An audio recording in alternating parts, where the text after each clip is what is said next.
Kirby, and we got the full squad on today's edition of No Dunks. Skeets, Tass, Lee, and the man making the magic happen, JD. We're all very excited because joining us on the show today is a first ballot NBA Internet Hall of Famer, the host of the smash hit show NBA Desktop, the host of the smash hit podcast Binge Mode. He's currently crushing it with the Connect and moving to Crooked Media. He won an Emmy, but he's not even a maester.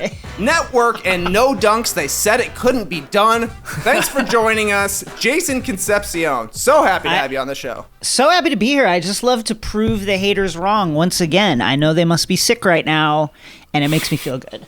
Yeah, sucks for you haters, but we got to bring you the classics every way we're going to do it.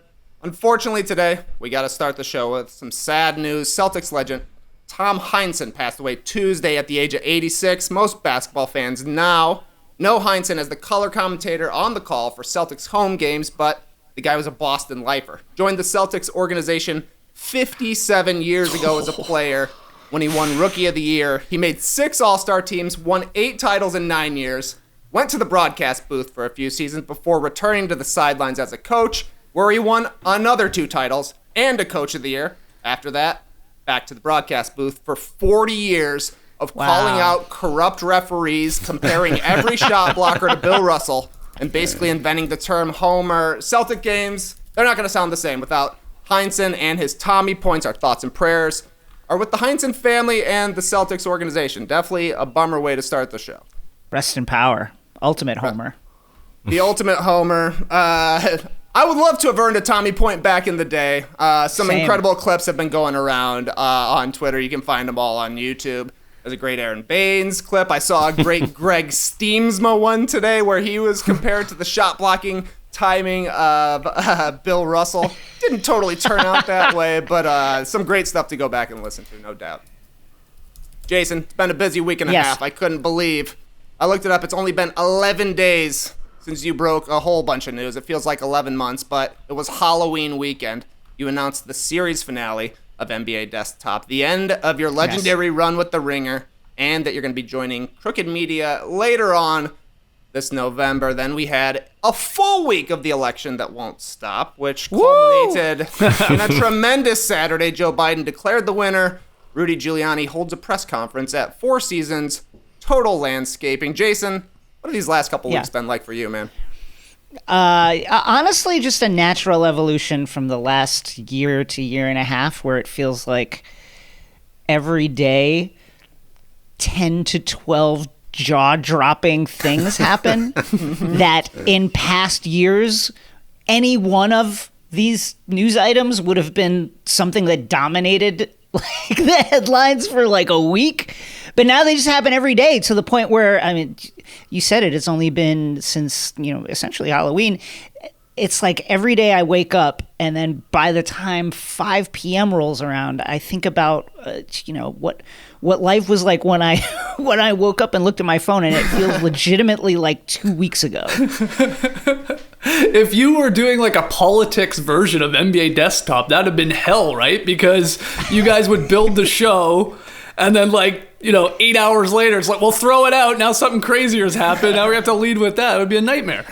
It would be really tough. I mean, you just have to play the hits. You'd have to go with Four Seasons Total Landscaping. Just make the entire show out of that. I can't talk about that enough. Let me just say, here in Los Angeles, I know a lot of people that write for television and write for a living, basically, and all of them are like, I would kill to have written that. It's so perfect. I would chop off my hand if I could have created that.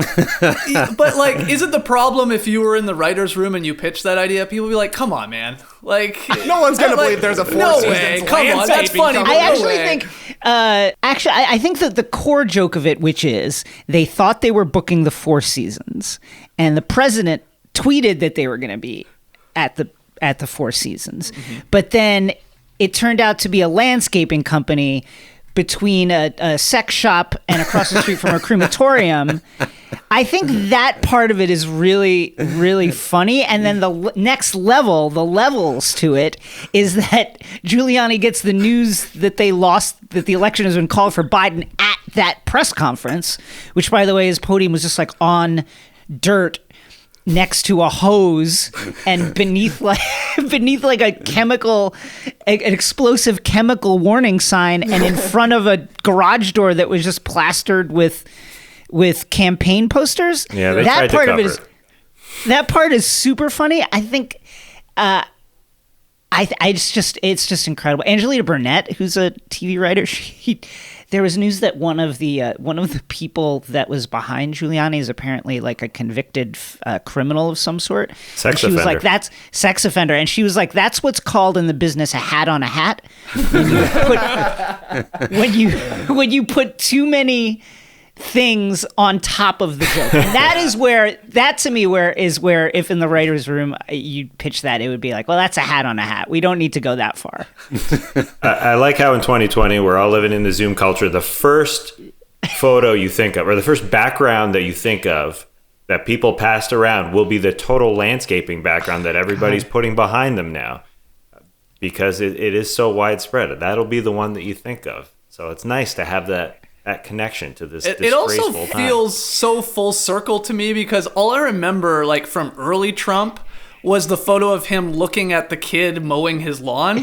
Right, screaming. Yeah, like right, yeah, like yelling at him, and like it's just like now we're ending. His term, basically finding out that he will not be having a second term at this 4 seasons landscape. I mean, it's you can't write it. You can't. You legitimately can't write it. The fact that they just were like, yeah, let's go through with the press conference anyway, despite the fact that it's in a landscaping company. And again, this is the crew that's running stuff. Yeah. They got the codes. They could launch the nukes if they wanted. They could call in SEAL Team 6 and be like, go do a surgical strike on whatever. They're running the show right now.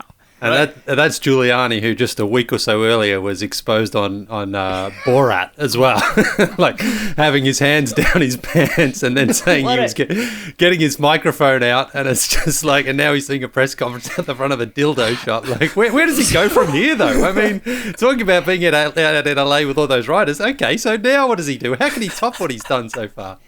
I don't even know. He was my mayor. So that's, I'm from New York, America's mayor, Rudy Giuliani. He famously was, a attorney general who was really instrumental in dismantling the New York mafia. And I just think, man, the New York mafia must be absolutely sick that they got beat by this guy. They were just like... Look in the mirror like, this is the guy?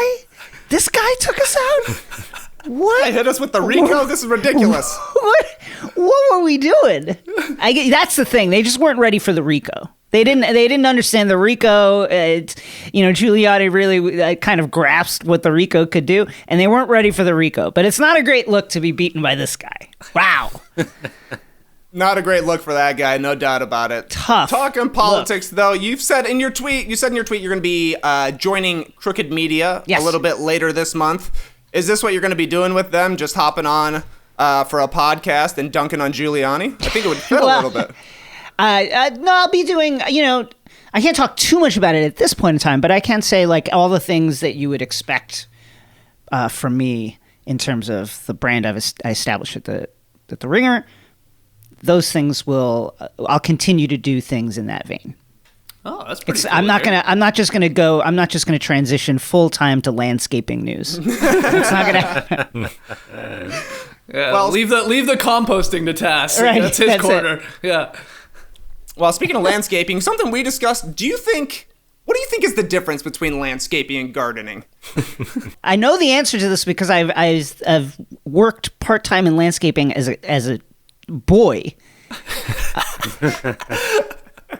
So landscaping, as I understand it, gardening is just gardening, right? Landscaping is the upkeep, maintenance, and design of a property. Like if I'm putting in a garden, that's landscaping. If I'm just working in the garden. That's just gardening. Yes, that's what I believe as well. And I also, as a young boy, worked in landscaping. Congratulations, you passed the landscaping test. You can now hold a press conference at any of our fine locations throughout the country. I did Sounds it. like you might be the landscaper of Crooked Media, implementing and designing all of their media. Wow. Well, listen, I just hope to do a good job. I'm just inspired by the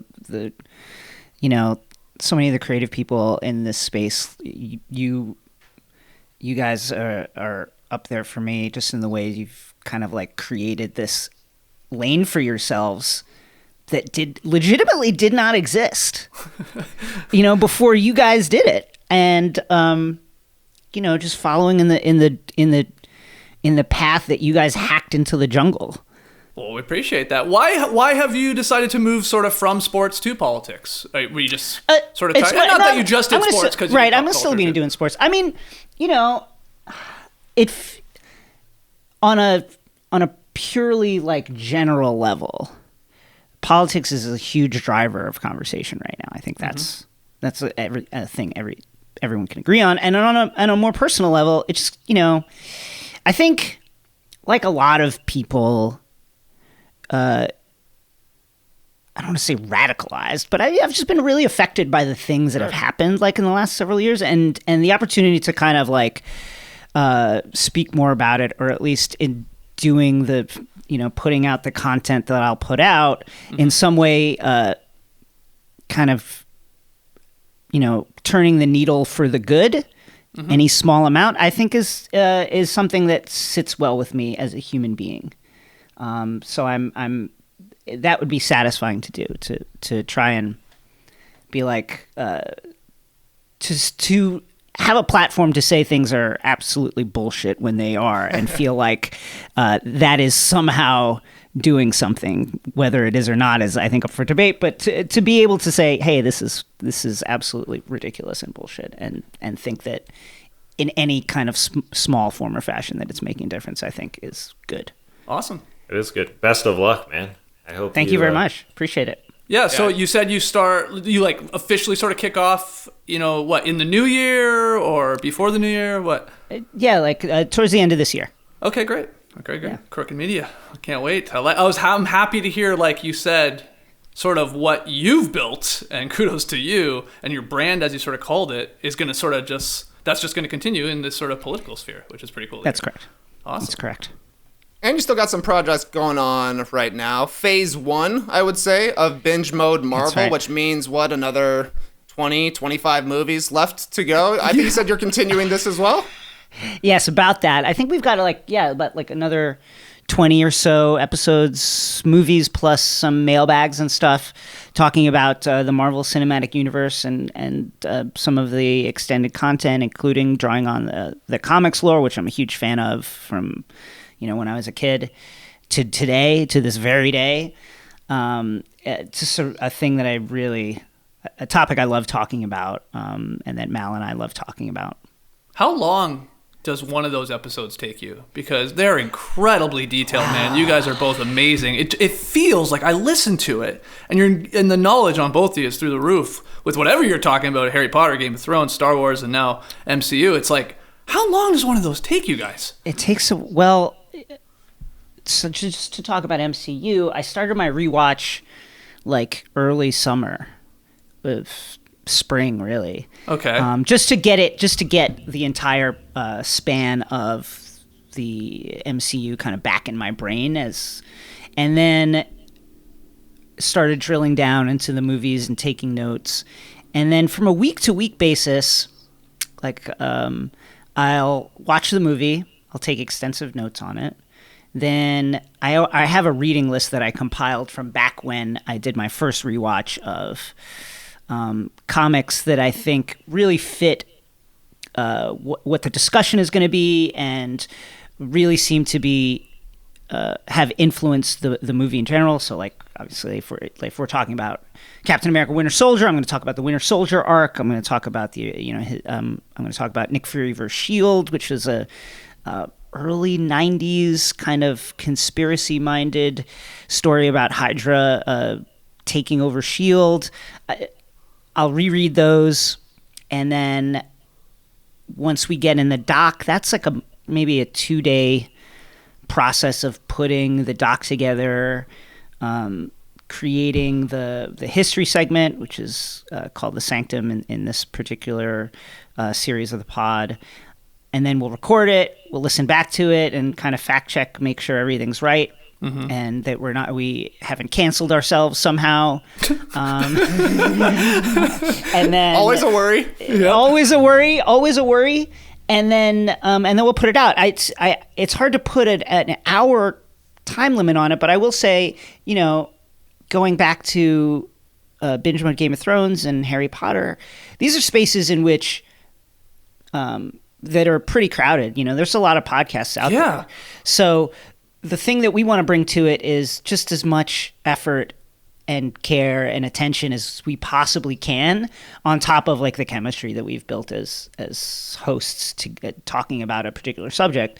So we just want to have, every podcast, as I'm sure you guys know, is some combination of entertainment and information. Mm-hmm. So we feel like if both of those meters are maxed all the way up, you feel like you're getting as much information as you could possibly want. You're walking away feeling like, wow, I'm smarter for listening to this about this particular subject.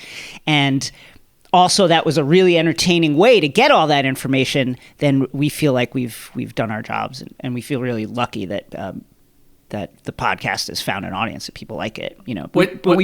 I guess to answer your question in short, we put a lot of effort into it. Oh, absolutely. You can tell. And when you started the Binge Mode, first series, did you guys think we could then do Star Wars down the line? We could then do, Marvel movies down the line? Or was it sort of it just obviously caught on with everyone and was winning awards and stuff like that? Let's just do another canon. It was kind of that. I think by the time we got to, so the first one was Binge Mode Game of Thrones, and we were doing every episode through the through season 6. So 60 episodes. I think by the time we got to season 5, we knew that we had kind of hit an audience, and we had found an audience. And then the finale of that run, the response we got was really strong, and so we knew we'd kind of found our tribe, so to speak. And that's when we begun thinking about, okay, what are other stories that we love and that we would love to talk about? So Harry Potter immediately came to mind. Star Wars immediately came to mind after that. So it was kind of we responded to the response. Gotcha. Can you convince me that The Mandalorian is good? Because I can't stand this fucking show, and I keep watching it. Is it the fact that Baby Yoda was eating the endangered children of a frog woman this last episode? Just cold-blooded, just eating the eggs? Yeah. After being told numerous times not to eat the eggs? It's a part of it. It's just also I swear to God, I keep watching them, and nothing really happens. In the arc of everything, it feels like nothing happens. Yeah, there's a little story about Baby Yoda eating an egg and there being a giant spider chasing them, but it doesn't really, I don't know, it's just nothing of the entire arc, I feel doesn't happen. Am I wrong? I think that you're not wrong in the sense that these are all bottle episodes that take place in a wider canon that is extremely planned out. And the central planning for Star Wars as an IP is really important and rigid in the sense that nobody's going to let you change anything or create anything or kill anyone that could possibly be used for anything else, in the extended series that span from this IP. Okay. That said, I loved Ted Lasso when I watched it earlier during quarantine, during all the chaos and things that have been going on. For me, I just want to spend time with Baby Yoda, and I really appreciate right now a show that's just look at this little cute alien. You're not not wrong. You're not wrong. This guy is cute. You know what I mean? Just like, hey, let's not think too deeply about it. Look at this little cute alien. He's gonna get in a little bit of trouble, but not too much. Nothing's really gonna happen to him. He's gonna just waddle around looking cute. He's gonna eat some eggs. That is absolutely horrendous. Yeah. That said, but that's the frog lady's fault also. This precious cargo that you have, right? You're traveling all this way, sublight, to rebuild your line, your genetic line. You gotta keep an eye on that vat of eggs. You cannot let it out of your sight ever for any reason. Why was she having a bath? She's having a bath. I know it's cold there, but come on. You gotta keep an eye on the eggs. You gotta keep them around you. Why are you bathing randomly without telling anybody? And that's the other thing. These people, the Mandalorian's here to protect you. Not just taxi you, but hopefully protect you as well. If you're gonna wander off into some random cave to take a bath, just be like, hey, I'm gonna go take a bath and soak my eggs in a random pool. I put it on the egg. I put it on the frog lady a little bit. Okay. But I was truly horrified by Baby Yoda's actions in this last episode. Let the record show. Okay. You're also in the middle of season 2 of your podcast, The Connect. Do you ever feel bad beating Shay all the time? I mean, he's a pretty smart guy. He dominated our trivia show here. Mm-hmm. He was great on Pop and Packs, but I think I saw the score is 11-3 right now. I think it's 11-3, and at least 2 of those are absolute travesties of justice. Did someone need to stop the count early or something? Is that what's going on? Well, the last week's episode, we have this category called the Connection Contest, where we compete to see who can come up with the most connecting details from each of our movies. And so, for instance, one of my connecting details was in our particular movies, both movies have characters that are sisters, and the sisters have completely different personalities. Great. Then Shay comes up with there's water in the background. The movies were, I should add, Wedding Crashers and 10 Things I Hate About You. Shay comes with there's water in the background of the scene, which is just like, what do you talk? Like, that's just like saying they're breathing air. They're breathing air. And Steve Allman, our super producer, incredibly diligent producer who we put through hell every single week to create this show, was about to rule in my favor, but then Shay talked him into ruling into his favor. Oh, boy. And then as soon as Steve eliminated me, Shay then, in hilarious fashion, flips on Steve and went, I can't believe that you actually did that and listened to me.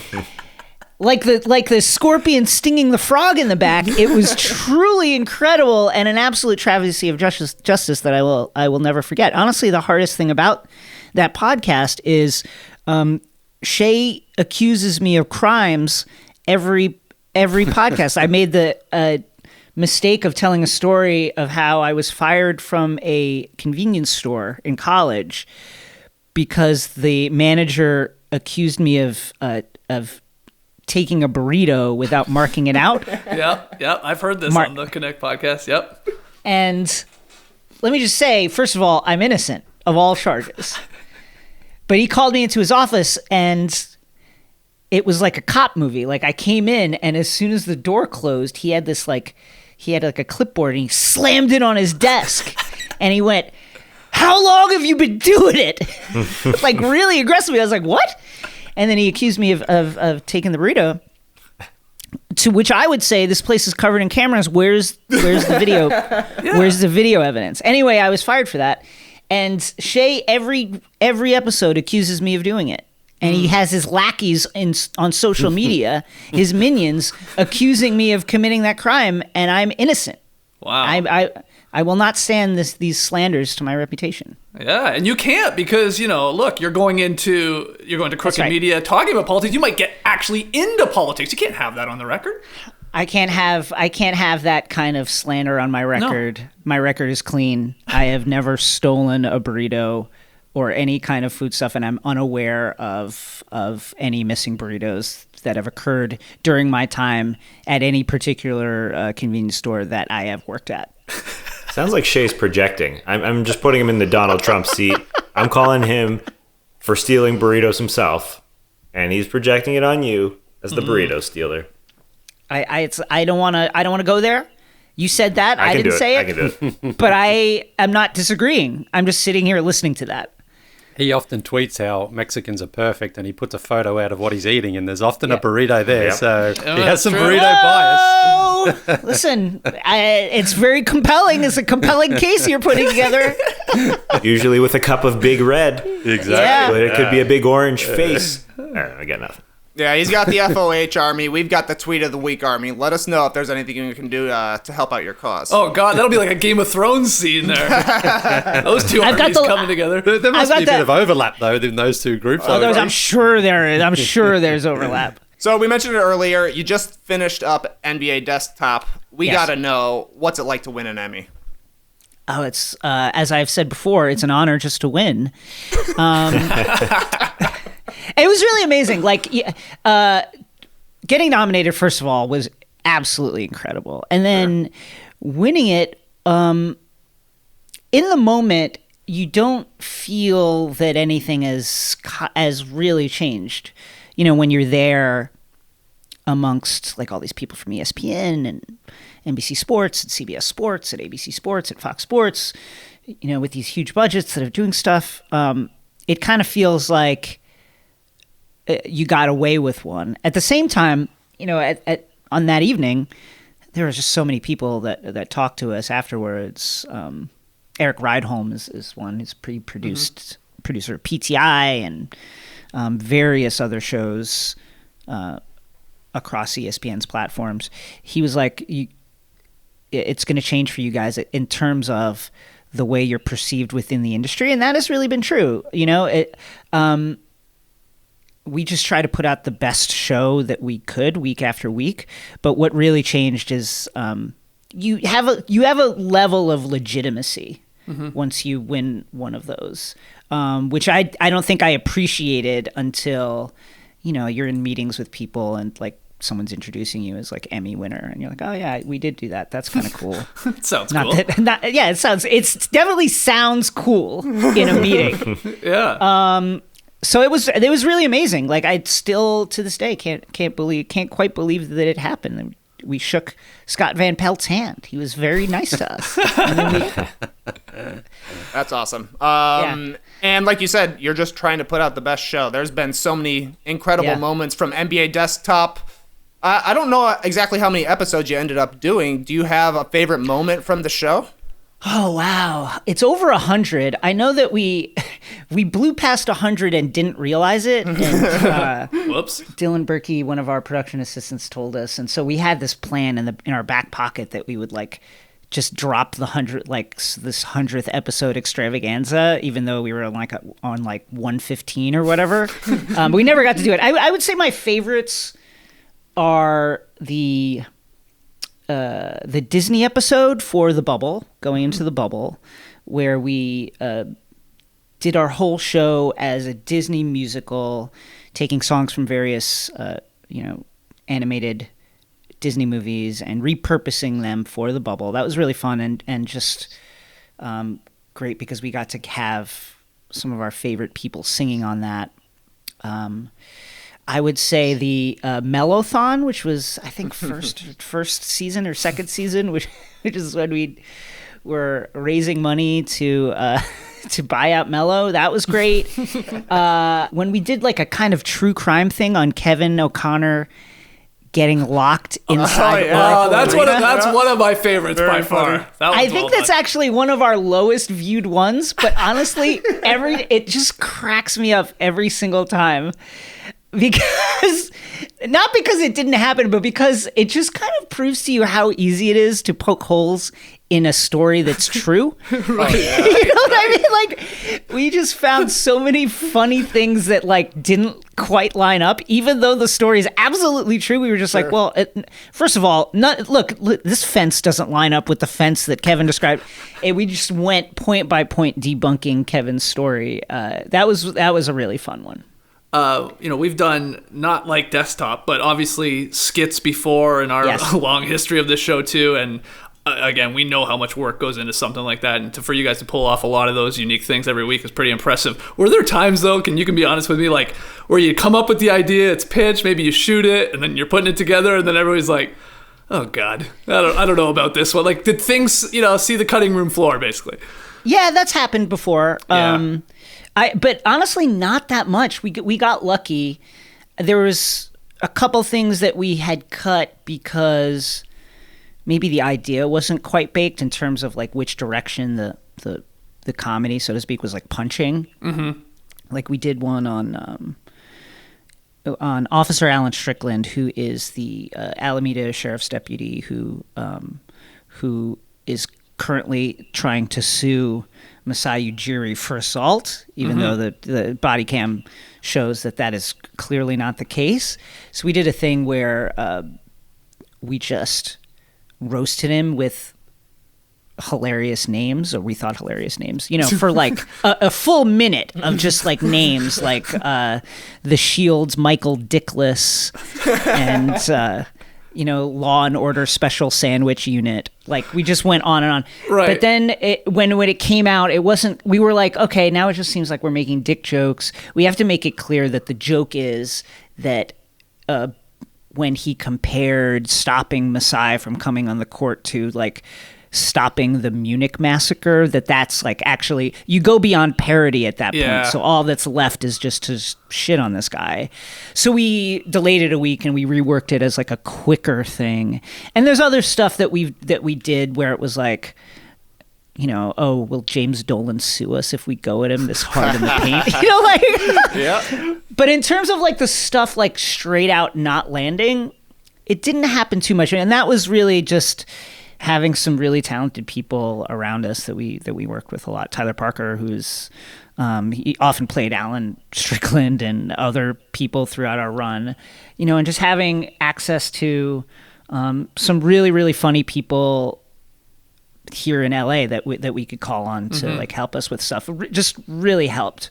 But yeah, that does happen on occasion where you're just like, oh, I guess this wasn't as funny as I thought, or the way we would need to execute this for it to be funny is just way beyond what we're able to do right now, For sure. Sticking with desktop, I know Trey Kirby made an appearance once on desktop. What's the Honestly, I want to apologize to you. I feel like I've thought for 2 years that I botched my spice. No, I learned something valuable that day. Never bring up the Phoenix Suns, because even if it's a good line, nobody cares. Nobody cares about the Phoenix Suns. I think Steve Kerr had let their players coach, and like Draymond Green was holding a clipboard or something, and everybody's like, "Oh, this is so disrespectful to the Suns." Even I couldn't get that fired up about it. But luckily, now that the show's over, I can live with that regret for the rest of my life. Well, I was going to ask you, I guess it's not going to be Trey Kirby as your answer. What's the spiciest take ever shared on desktop in your opinion, Jason? Yeah. I know that's a tough one, maybe. I mean, like, Tyler Tynes, I think, has given various versions of Larry Bird wasn't that good. Oh, that's pretty spicy. Which is like pretty wild, but also, it was pretty tongue in cheek. Yeah. I would say that is probably the spiciest. That happened on our show too. Lee Ellis said Larry Bird was a streaky shooter and hated himself for it, so it was the opposite. Yeah, we had. Yeah, we couldn't let that go to air. We had to reshoot that. I just couldn't. Yeah, why did you say that? It was the weirdest thing. We were All-Star Weekend, I think it was. We're talking about a three-point shootout. Yeah. And I was talking about Larry Bird, and I said, he was a bit of a streaky shooter throughout his career. I was like, no, there's no way I can put that out on the air. So I threw a tantrum on set, so I knew that we would have to reshoot it, and we did.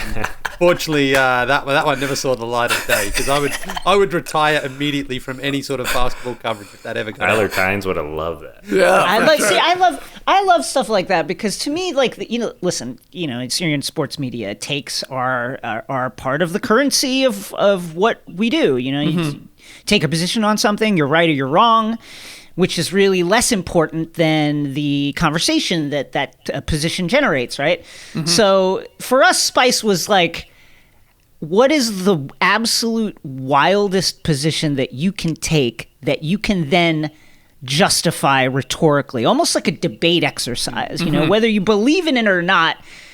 can you actually justify it?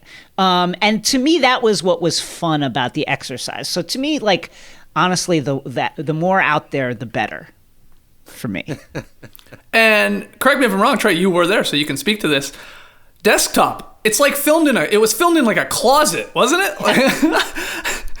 First season was a closet. We won the Emmy. We got upgraded to like a little, those rollout walls. Yeah. So we moved onto the bigger stage, and we basically had a fake closet that was just 2 walls with the background on it. So that allowed us to have a little bit more leeway and have some better camera angles. When we were in the closet, the hardest thing was trying to look at the person that we would have in the room. Yeah. And find the camera angle that worked, because we were legitimately just on top of each other all the time. The closet, it was so ridiculously small, I can't even describe it to people. One of the bits that we wanted to do at one point was do a late night talk show thing where we have a full band, full late night band playing, but like in the closet. So they'd be like, hey, it's NBA Desktop with Jason Concepcion. And I would come in, we'd have a full audience in the room and a full band. And I'd have to like climb over the drums or whatever to like get to the desk. We never quite got to do that, but it's one of my regrets that we never got to do that, to really just kind of like play into the tininess of the space. And so then after that, once we got into quarantine, I used a green screen to kind of recreate our background. Right. And my final question with Desktop, you said you were worried at times like, maybe Dolan's going to want to sue us. Did you piss anyone off, out there in the sports media world, or a player or a coach? I heard that Woj was mad. Oh. I did hear that through the grapevine of people that I know at ESPN were like, I think Woj is a little mad at you. I'm not sure exactly what it was. I think one of them was during the All-Star game in Charlotte. I yelled something to the effect of, when's the last time you talked to your son Shams or something, or like what did your son get you for Father's Day, something like that. But again, that to me was that was me complimenting Woj, because he is the master of the nuclear Woj bomb, right? And anytime that I've talked about Woj, I feel like in my mind that I am acknowledging his primacy as just the number one newsbreaker, basically a god in NBA circles, who we all absolutely must worship. Now, he might have taken it the wrong way, and there was a period of time when I was saying stuff like Woj, smack me over the head with a folding chair and choke my life away, like something like that, or like Woj, drop a cinder block on my chest. And I think he might have thought that I was making fun of him, when really, Woj, Mr. Woj, it was nothing but a expression of my utmost respect for you as a newsbreaker and as the hegemonic force that you are within NBA Twitter. Man, this guy is getting into politics for sure. He's just clearing the air on everything. I love it. I'm glad I asked that question. That's fantastic. Woj is an awesome guy, too. I'm sure that story got a little blown out of proportion. Oh, he's mad at you. Yeah, come on. I heard it from some. That's true. I heard it from some reputable sources. I don't know if you guys remember this, but the first time I met you all was at a New York event that you guys ran. It was like a meetup, and Woj was there. Yeah, he was our guest. I was just like tweeting at the time. Like I was not a person at that particular time. I was just like a person on Twitter.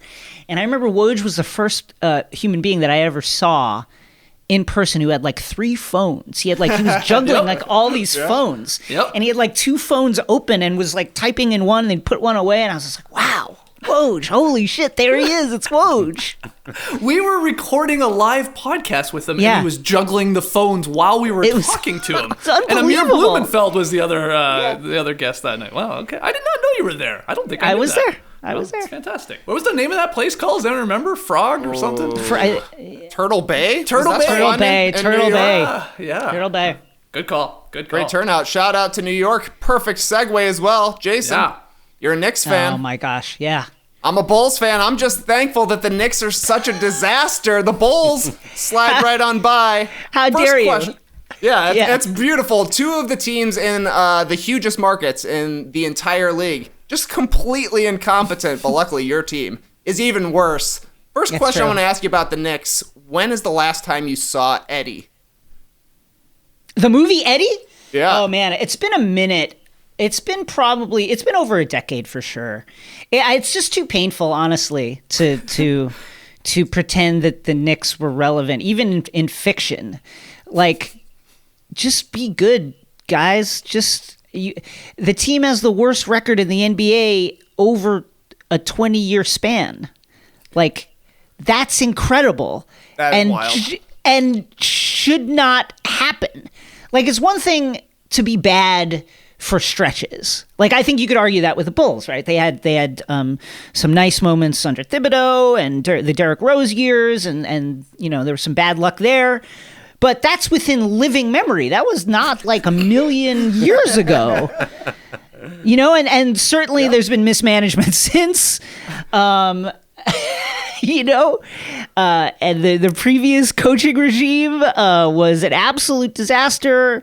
The Garpax years not covering themselves in glory.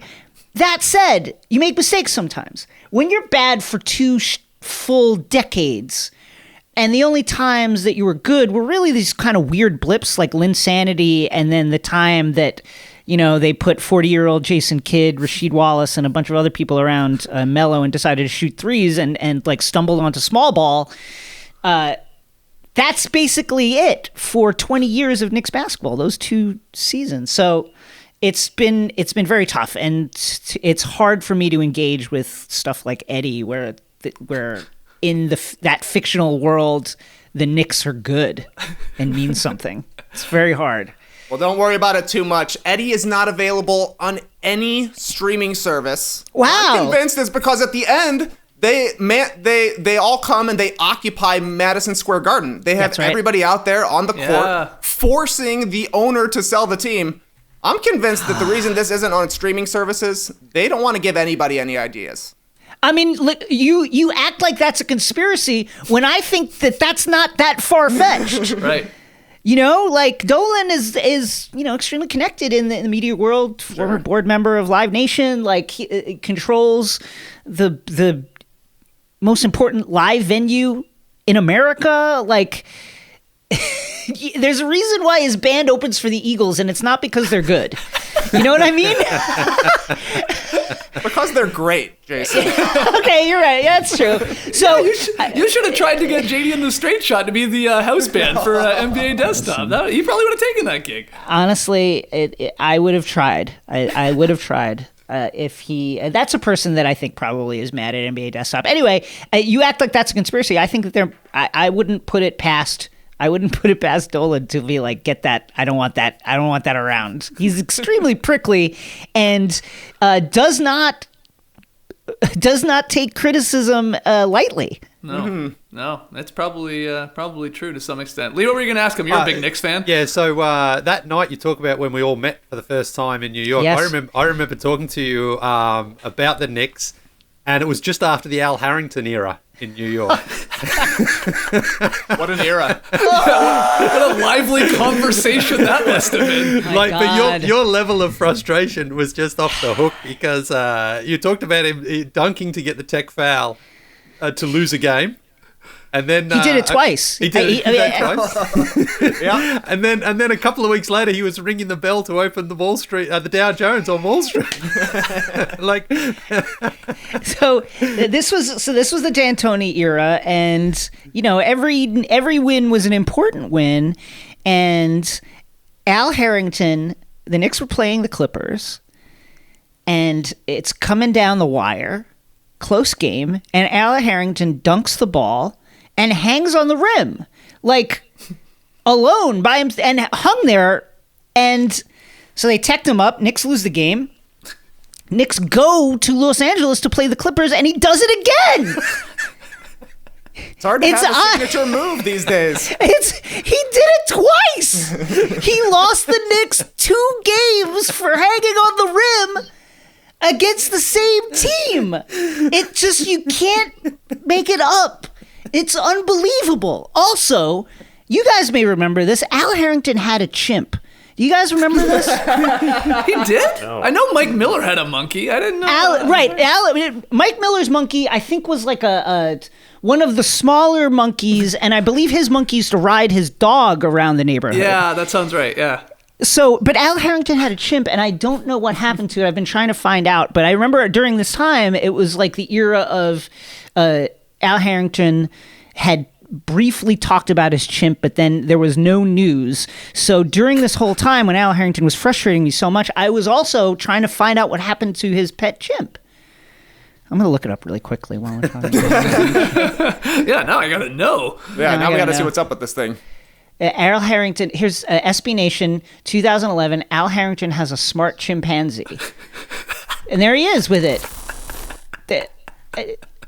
I don't know what happened to the chimp. I'll just say that I've wondered all this time. And Al, if you're listening, please get at us and let us know what happened to the chimp.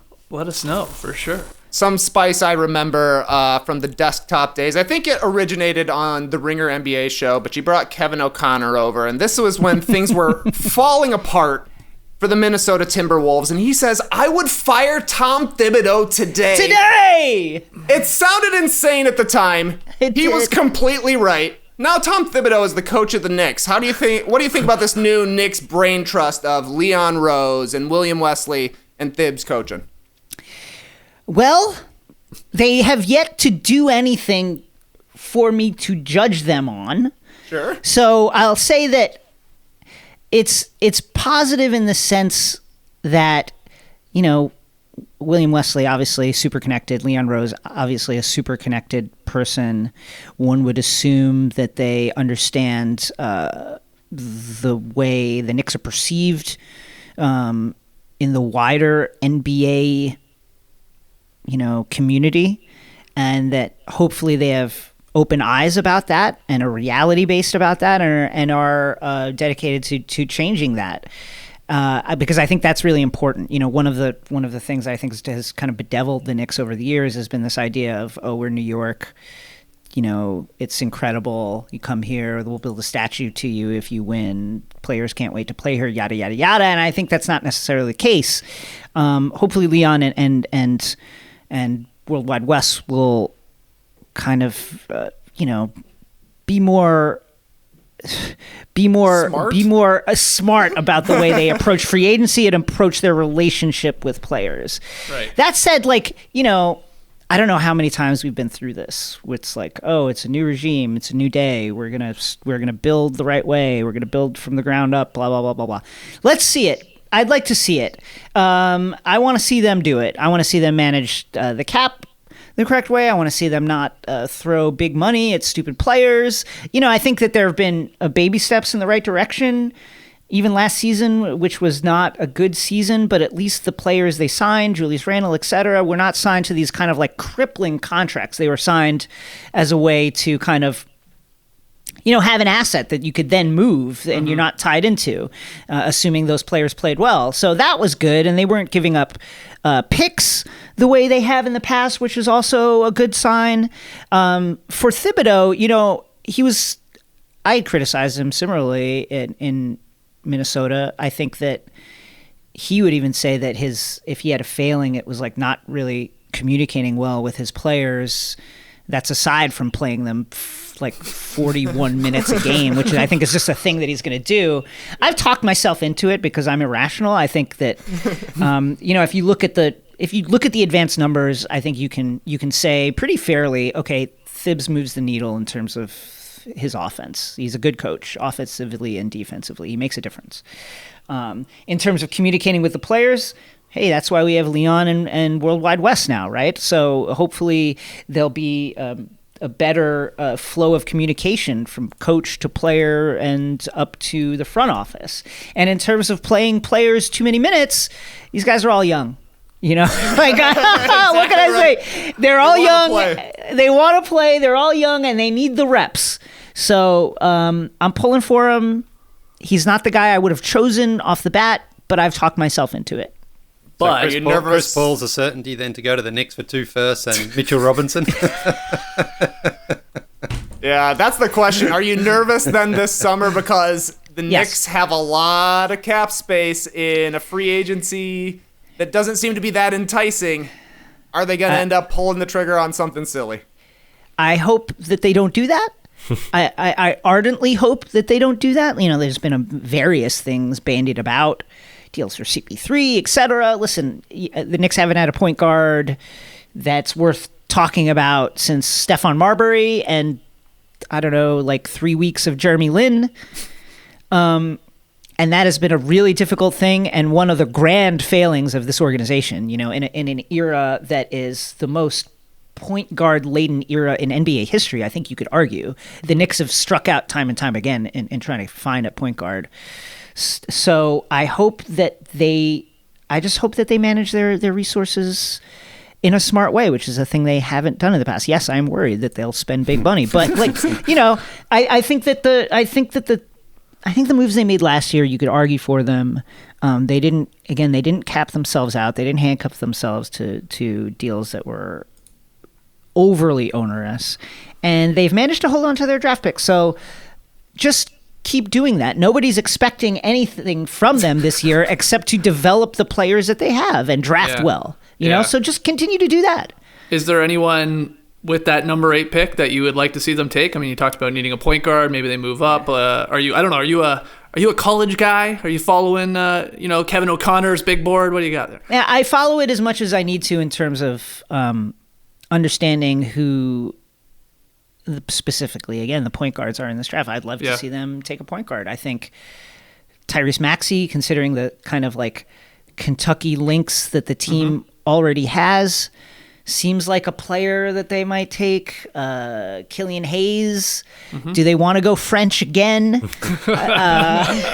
Double French, nice. Double French. Do they want to go double French again? I don't know, but that's another player they might take a shot at. I'd love to see them draft a point guard. You know, and I think down at the bottom end of the top 10 is you can take some shots because it's such a weak and strange draft that let's just draft the best available point guard and see what happens. Sure.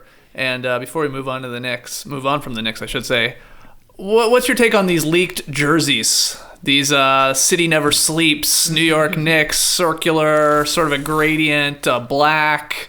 What do you think of these things if they are in fact real? It's hard for me to believe. You know, I think that's fine. I don't care. I think that it's. I don't know. I don't love the tie-dye look. Yeah. I think that's weird. I need like strict colors, like color bands of color and hard demarcations between colors. That's just like what I like as design. I don't hate the circle. Okay. City Never Sleeps, New York City thing. That's fine. I like this better than the leaked Nets jersey, not to just fire strays at them. But I don't actively hate it. So I guess there's that. The lowest bar imaginable with the New York Knicks and Jason. I don't actively hate it. Therefore, hey, it's a win in the Knicks land. I love it. Yeah, as long as you don't hate it, the Knicks are moving in the right direction, whether it's from uniforms or to front office personnel or players out on the court. As long as you don't botch it, things are great. Yes, that's absolutely the case with the New York Knicks. What an incredible 2 decades it's been. Well, we're not totally done with the Knicks yet, I hate to say it. We're going to play a game called Start, Bench, Cut. You know what it is. I'll give you 3 choices. You let us know which you're going to start, who you're going to bench, and who you're saying, get out of here. Starting with the Knicks, one of my favorite categories of player the Knicks have is the one-hit wonder. Somebody who becomes massive only as a Knick. Somehow they get talked up as being able to be a great player the coming season. and then we never hear from him again. So start, bench, cut these Knicks one-hit wonders. Landry Fields. Josh Jorts Harrelson or Earl Barron. This could be like 50,000 names. I had already forgotten Mindaugas Kuzminskis if you want to throw him in there. You know what? I'm going to go with Landry Fields because I really feel like if you want to know why Mike D'Antoni should be in the Hall of Fame, the conversation around Landry Fields is why. He turned Landry Fields. People were like, man, Landry Fields, 5-tool player. This is like, That's a good point. He can do it all. He fits anywhere. What do you need? Like, you need him to take the ball up? He can take the ball up. Play defense, move the ball, shoot. He does a little bit of everything. They were like talking about him like a mini Kirilenko. And that's all because of Mike D'Antoni and the Mike D'Antoni system. Jorts was great just because he looked like a guy who should be like shoveling dirt at Four Seasons Landscaping. But I'm gonna go with Landry Fields because again, I think that is. I'm gonna say start him because that's Mike D'Antoni's peak. Yeah, I mean he got paid by the Raptors, did he not? He really did. Like a $19 million deal or something like that. $18 million. Proud of him. Can't sign Steve Nash. We got to sign Landry Fields. That's right. Okay. All right, next category, another great Knicks category, the past his prime Knicks, somebody that gets there at the end of his career. Start, bench, cut. Knicks Rasheed Wallace, Knicks Jason Kidd, and this is a weird one. Knicks Pablo Prigioni. He was a rookie when he was there, but the oldest rookie of all time. I mean, this goes all the way back to Knicks Rolando Blackman, who many argue should have been on the court for the finals against the Houston Rockets. I think that, this is really tough. Prigioni is beloved in a way that I think that non-Knicks fans can't really understand. He was so smart, and he really made a difference every time he was on the court. Incredible defensive player. Had an ability to like steal the inbounds pass that was just unbelievable. Yep. The way he would do that, like a real mugger out there. This is so tough. I'm gonna go with Prigioni. I'm gonna start Prigioni. Bench. Wow. Oh, that's tough. Tough call. It's so tough. Bench. Jason Kidd, I want him out there. He fell apart at the end of the season, but you know what? Like as a ball mover, as an off-guard ball mover, he's, and I mean this sincerely, was one of the best Knicks point guards of the last 20 years, which is sad. He was 40. True. Yeah. Yep. And he could not move, but he really made a difference at that advanced stage. And then I guess unfortunately, I'm going to cut Sheed just because he was really hampered by injury. But he was such a presence. What an incredible presence he was. Prigioni, I love you. I love Pablo Prigioni, and I miss him to this day. I wish he had come. I wish he had come to the Knicks at an age where we could have played him and started him. It does kind of feel like he's going to go down in NBA history as the best at stealing an inbounds pass, which, you got to be the best at something. That's not bad. What an absolutely weird talent. That and passing up a wide open shot. Like that's the other thing he was great at. If there was a wide open lane to make a layup, he'd just pass it to anybody else. Like you'd have to beg him to shoot, but I loved him. Well, Skeets is always telling me that Madison Square Garden is the best place to see a game. It is. I'm a gleeful Knicks hater, but some say that the league is better when the Knicks are good. So I'll throw you a bone here. Start, bench, cut. A 90s Knicks legend. Oakley, Starks, and Mason. Oh, wow. I'm going to start Mason because he was really a player ahead of his time. Power forward size, brought the ball up. Small ball before we knew of such a thing. Mm-hmm. Point forward, they would call it at the time. And had just an incredible skill set for the considering the bruising physique and physical style of play that he was capable of playing. So start Mason. I'm going to bench, have John Starks come off the bench, which is how he should have if the Knicks were a properly balanced elite team, John Starks would have come off the bench his entire career. I respect John Starks. I love John Starks. Guy was bagging groceries, played for a million fucking colleges, and snuck his way into the league. Should not have been a starting two guard in the NBA on a really good team. Right. Like the fact that it was your offensive, options were Patrick Ewing, who was averaged like 20 and 23 a game, and then John Starks, who one game would score 28 on like 8 of 8, and the next night couldn't find the backboard. It was not great. Of course, he played his heart out every night. And then I guess I don't want to cut Charles Oakley, but I already have a power forward, so I'm going to and again, we need guards, so I feel like we could play John Starks at guard right now. So I'd have to cut Charles Oakley, even though I don't want to, and I loved Oak. Sounds like somebody's trying to get in James Dolan's good graces. Cutting Charles Oakley. I don't know about this. NBA bubble ended about a month ago. Yeah. Some great basketball, but some better comedy bits that we saw throughout the bubble. So start, bench, cut these comedy bits from the NBA bubble. Number 1, Steve Javie coming on and confirming the call. Number 2, the Clippers blowing a 3-1 lead. And number 3, Jimmy Butler's big face coffee. Wow. Easy start for me. I'm going to go with Steve Javie, who I don't want to say that Desktop played a role in some of the way Javie's hits changed down the stretch. He became quite defensive down the stretch, and there was a really startling moment during the finals where like Mark Jackson defended him for making a really decisive call.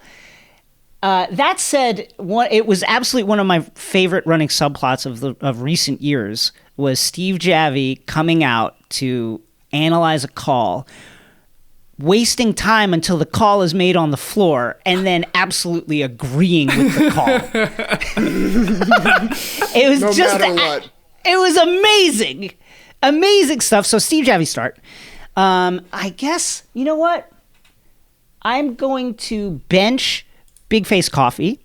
It was really fun, and I thought it was a joke, but then as time went on, it became clear that it really was serious. And I just think, I think Jimmy Butler is one of the most fun players to have in the league and to talk about right now, just for a million different reasons, Big Face Coffee being one of them.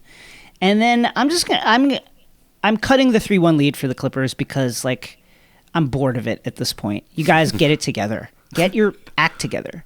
What is happening over there? I'm just tired of talking about it. Like, you have 2 of the best players in the league on the perimeter, a team that should dominate defensively, and you just flat out choked.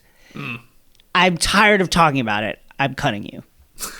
I think that's fair. I do think it was hilarious, though, to see off-season projections and everything says the Clippers, they need a second playmaker out there. They need another guard. Yeah. What? What are we talking about here? They're an incredible team on paper. Like, if you listen, at the beginning of the season, I was like, listen, it's going to be Clippers, Lakers, and I think the Clippers just match up with the Lakers in a way that should allow them to win, and I was wrong. I was clearly wrong. There's something not quite right about that team, obviously. Yeah, no doubt about it. Our final start bench cut. You're a Survivor guy, if I'm not mistaken. Start bench cut. These Survivor legends: Boston Rob, Sandra Diaz-Twine, and Tony Vlachos.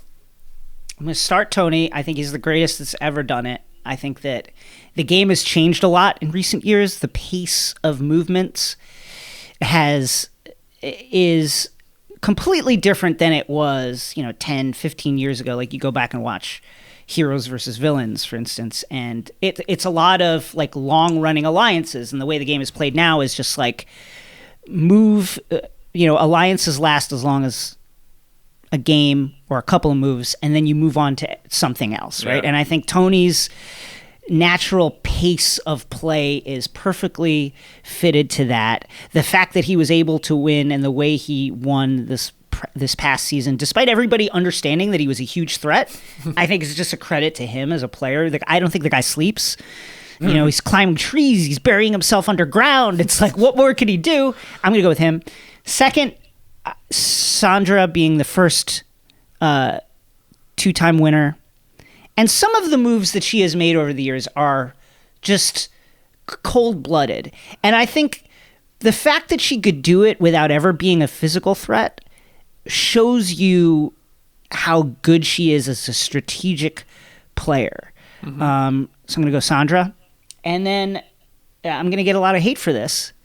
But, like, I think Boston Rob's overrated, folks. Oh, there's some spice? I think he's overrated. I think if you look at... People will say, right, that he was one of the first players to understand that he was on the show and really understand the importance of nailing a confessional as part of the gameplay, right? And I think I think that's true. He was very self-aware. But, like, if you look at his win, where they brought him in after the fact with these really newbies who were just kind of in awe of him. Oh, yeah, he was the Godfather. Yeah. There was the Godfather. And they brought him and Russell in, and then Russell was eliminated early after they had already kind of introduced, like, all the players. I think that's one of the more boring seasons of Survivor because Rob really dominated these younger, more naive players from basically start to finish. There was a group that was against Rob that never had the numbers. They were like 4-6, 4-5, 4-6. And instead of, like, ever trying to have an alliance, they just, like, sat by themselves around the fire and, like, griped. So they never really played. They handed it to him. I personally think Parv is a better player than Boston Rob, like a way better player. So I'm going to cut Boston Rob. I appreciate everything he's done for the franchise, but I think he's overrated. Would you ever go on Survivor, Jason? Would you ever do it?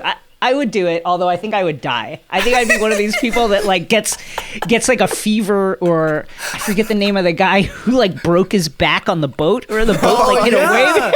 Yeah. How about the guy that ate so much steak and he couldn't take a dump, so they're like, he's got to go. He's got to go. I think it would be something like that. Like, I would get bitten by a bat, or I would get an infected, like, cut, and I would end up dying, or just getting swept out to sea or something. My girlfriend and I are always joking, because, you know, we're on the smaller side, and we're always like, do you think we're bigger than that? Than whoever that is, like, that's playing right now? Are we taller than Sandra Diaz-Juan? And so we're always like, whenever we rewatch a season of Survivor, we'll be like, we'll impersonate Jeff being like, and now Jason's being swept out to sea. He's gone. He's sinking under the waves. I think he's drowned. That's it for him. I think that's slowly snuffs your torch. Right, he just snuffs it. Like, Jason's face down in the sand. They're stepping on his back. He's got, like, whenever they have, like, those challenges where people are, like, wrestling in the mud, I'm like, yeah, forget it. That's not good.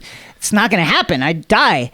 But you're charismatic. You're intellectual. I would love to do it. You're playing chess out there, yeah. I would love to do it, although I don't know how well I would do. But I would absolutely love to play. The island itself might kick your ass, is basically what you're saying. 100% would kill me.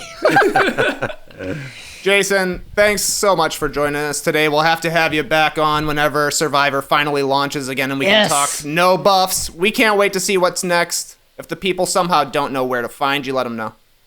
I'm at Network on Twitter. Stay tuned to that space for my Crooked Media content at the end of this year. Excellent. Thank you to everybody out there listening, whether it's on Apple, Spotify, Podbean, or any of the other players you use. Leave us a review if you can. They help for some reason, but nobody knows why. Jason, you're a guy who's at the top of the charts a lot. What's up with these reviews? I don't read them.